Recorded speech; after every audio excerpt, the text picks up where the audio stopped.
TN இலக்கம் இல்லாமலும் சுய பிரகடன படிவம் சமர்ப்பிக்கலாம்.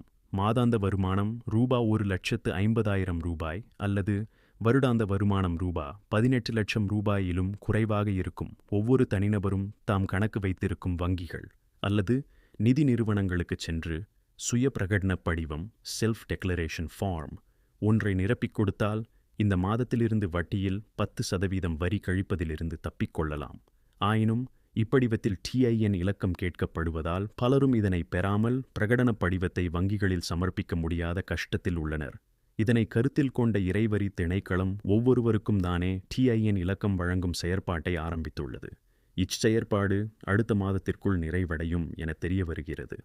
ஆயினும் இம்மாத வட்டி இழப்பை தவிர்க்க விரும்பும் டிஐஎன் இலக்கம் பெறாதவர்கள் கூட வங்கிகளுக்குச் சென்று சுய பிரகடன படிவத்தை சமர்ப்பிக்க முடியும். இதற்கான அறிவுறுத்தல்கள் சகல நிதி நிறுவனங்களுக்கும் வழங்கப்பட்டிருப்பதாக இறைவரி திணைக்கள பிரதிப்பணிப்பாளர் நாயகம் அவர்கள் தெரிவித்துள்ளார். அவர்கள் அடுத்த மாதத்திற்குள் டிஐஎன் இலக்கம் பெற்றவுடன் வங்கிகளுக்கு தெரிவித்தால் சரி. இவ்வாறு செய்யப்படும் சுய பிரகடனம் நேர்மையாகவும் உண்மையாகவும் செய்ய வேண்டும். உயர் வருமானம் உள்ளவர்கள் அதனை மறைக்க முற்பட்டு பொய்யான பிரகடனம் செய்து வரிவிலக்கு பெற்று அது இறைவரி திணைக்களத்தினால் கண்டுபிடிக்கப்பட்டால் சட்ட ஏற்பாடுகளின்படி குற்றமாகும் எனவும் பிரதிப்பணிப்பாளர் நாயகம் எச்சரித்தும் உள்ளார்.